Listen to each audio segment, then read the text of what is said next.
Okay, we're going to be covering Chapter 6 in your text now, and we're going to be looking at Dimension 4. Question your personal beliefs and theories, and this can be found on page 81 to page 91 in your textbook. Now, there's an interaction that creates our beliefs. And this is taken right from your text. There's us, which is personal, and the environment. And the environment is other people and other things. In other words, it might be something that we've had to learn how to do. And we didn't do too good at it, so maybe we feel a little bit unsuccessful at the time. Or maybe we were very good at it and we had terrific confidence. But we interact with our environment, and that involves other people. And as we interact, we begin to draw conclusions. And these conclusions can be either true or false about us. So you have the interaction between the environment and who we are, and that generates our behavior. And these are some questions that we're going to be, I hope that you can reflect on. I know I like to reflect on a few of these myself, and I may do it here with you right now. Like question 2, where did these ideas come from? Where do your ideas come from about teaching, about your subject matter, about your administration? What social practices are expressed in these ideas? Sometimes we maintain a theory or a thought or some type of, we've drawn some type of conclusion, but it might be wrong.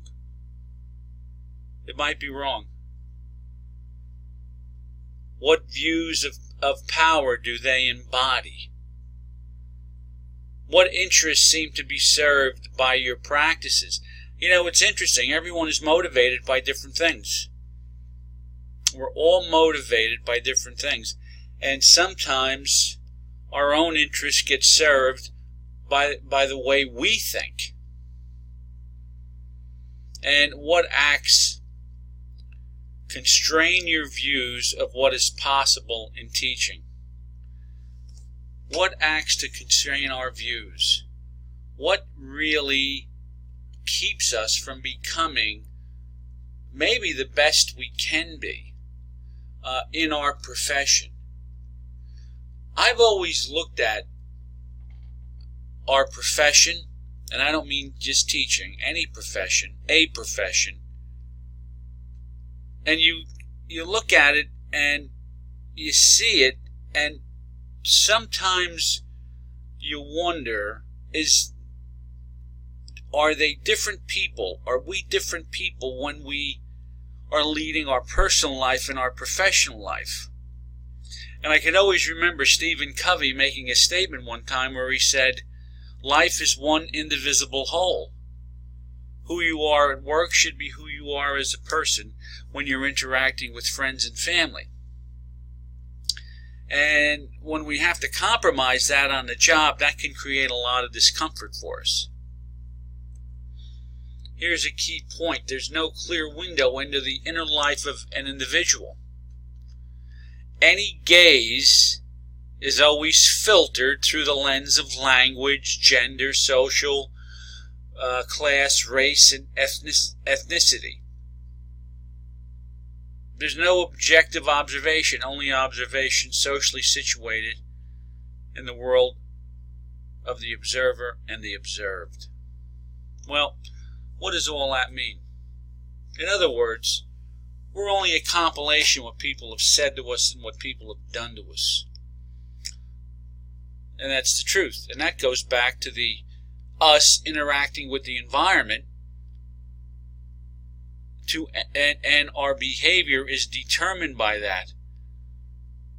Who knows what we were told as kids? We may have been told you're not a good athlete, you're not good in math, you're clumsy and so on, and you start to draw false conclusions about yourself, and you begin to lose confidence. So we are only that compilation of what people have said to us and what people have done to us. Our thoughts, words, and actions develop through both positive and negative experiences. And I can only say that I hope you have more positive experiences than negative ones.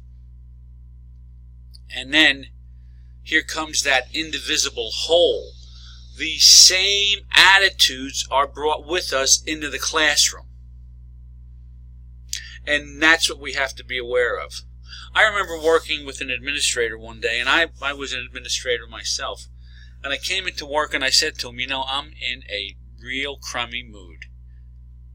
And his comment to me was, be aware of it.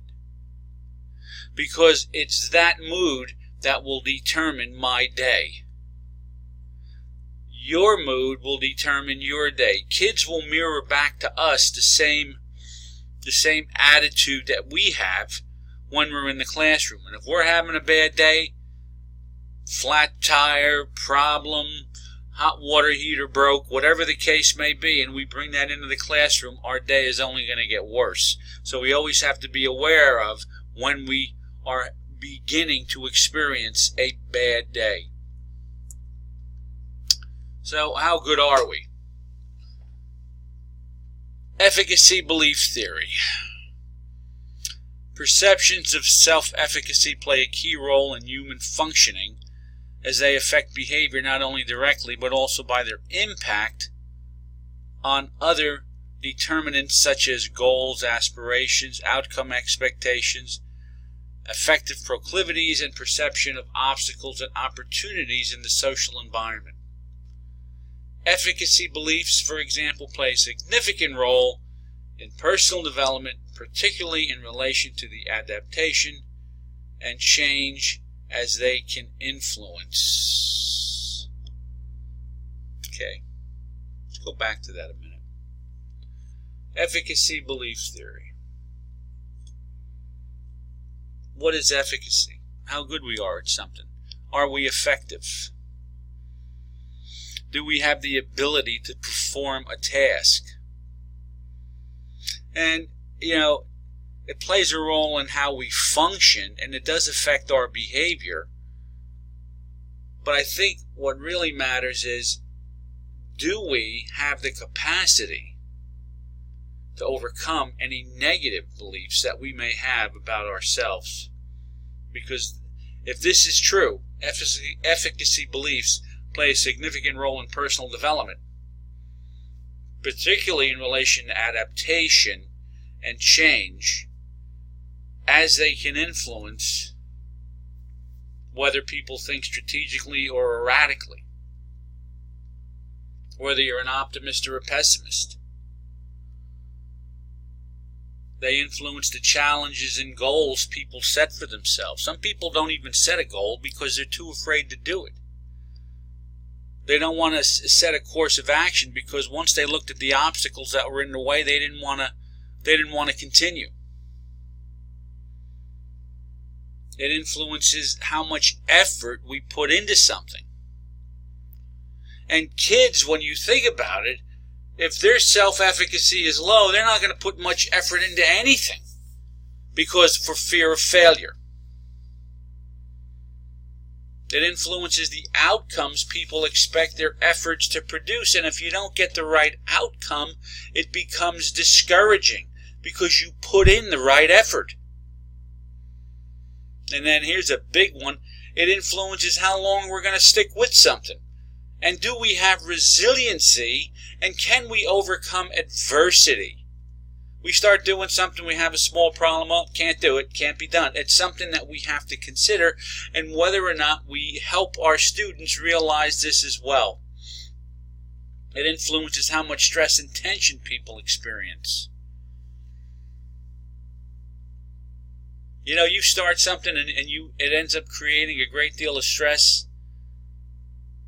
By the time you're done, you're so exhausted that it does affect the quality of your emotional life, but at times the quality of your physical life as well. and it influenced the life choices people make and accomplishments they realize. Efficacy beliefs influence these things. Get down to that last one, making life choices, and how well you're going to do, and can you accomplish what you set out to. Something to give some thought to and reflect on. And there you have it again. Efficacy belief. Here's you, the personal piece. There's the environment. That interaction determines your behavior and what you believe and how you are influenced and how you can make changes. And it's something that you have to consider as you read this material and how your behavior affects your students' behavior. And how by understanding yourself, you could help understand your students even better. Okay, now what you're going to do is complete the graded assignment for week 4 of the course. You'll complete those questions and you will complete the graded assignment.